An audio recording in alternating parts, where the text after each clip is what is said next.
최근 요즘 우리 정치 검찰들이 상당히 열심히 일하고 있습니다. 정적을 제거하고 정치 보복의 혈안이 되어서 윤석열 대통령, 김건희 여사의 변호인으로서의 역할을 자처하는 것이 아닌가 이런 생각이 듭니다. 이런 상황에서 정치 검찰은 이재명 대표에 대해서 무차별적인 쪼개기 기소 및 분리선고 요청, 그리고 병합 심리 반대 의견서 제출 등을 통한 계속적 법원 출석으로 식물 정치를 만들려는 악질적인 보복 행위 등을 계속하고 있는 상황입니다. 우리 형법은 사건 처리와 관련해서 동시 심판의 이익과 관련해서 우리 37조에서 경합범에 관한 정의를 두고 있고, 그리고 38조에서 경합범과 처벌을 어떻게 할 것인지에 대한 처벌례에 대해서 자세히 규정하고 있습니다.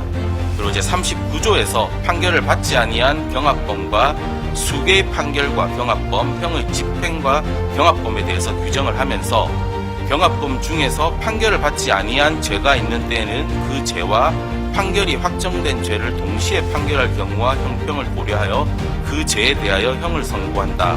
이 경우 그 형을 감경 또는 면제할 수 있다고 동시심판의 이익에 관해서 명백히 규정하고 있습니다. 그리고 우리 형사소송법은 관할과 관련해서 제6조에서는 토지 관할이 다른 여러 개 관련 사건, 그러니까 지금 이재명 대표처럼 서울중앙지검과 수원지검에서 이렇게 토지 관할이 다른 여러 개의 관련 사건들이 각각 다른 법원에 계속된 때에는 공통되는 바로 위의 상급 법원은 검사나 피고인의 신청에 의하여 결정으로 한 개의 법원으로 하여금 병합 심리하게 할 수 있다고 규정하고 있습니다.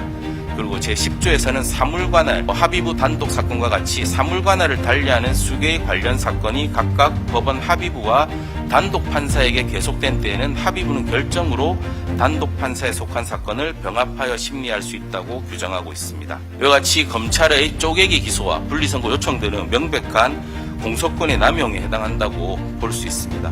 그럼에도 불구하고 검찰에서는 기소 시기를 자기들이 임의로 판단을 해서 동시에 기소해서 동시에 재판을 받을 수 있는 사건을 쪼개기 기소를 하고 기소 시기를 달리해서 여러 차례 다른 재판부에서 재판을 받게 하는 이런 행태를 지금 자행하고 있습니다. 이러한 경합범을 처리하는 경우에는 그 병합 여부를 법원의 재량으로 판단할 것이 아니라 피고인의 인권과 방어권 보장 등을 위해서 피고인이 요청하는 경우에는 반드시 병합 심리해서 판단을 해야 할 것으로 보입니다. 먼저 사법의 경제성과 효율성 측면에서도 병합 심리에서 같은 절차에서 같이 재판을 받는 것이 어떤 신속한 재판을 위해서 오히려 더 효과가 있다고 보입니다. 계속적인 다른 재판부를 통해서 계속적인 재판으로 다른 재판을 준비할 시간을 두지 않는 것 자체가 피고인의 방어권 보장에 있어서는 상당한 제약에 해당합니다. 그리고 이는 변호인의 조력을 받을 권리도 명백하게 침해하는 것으로 보입니다.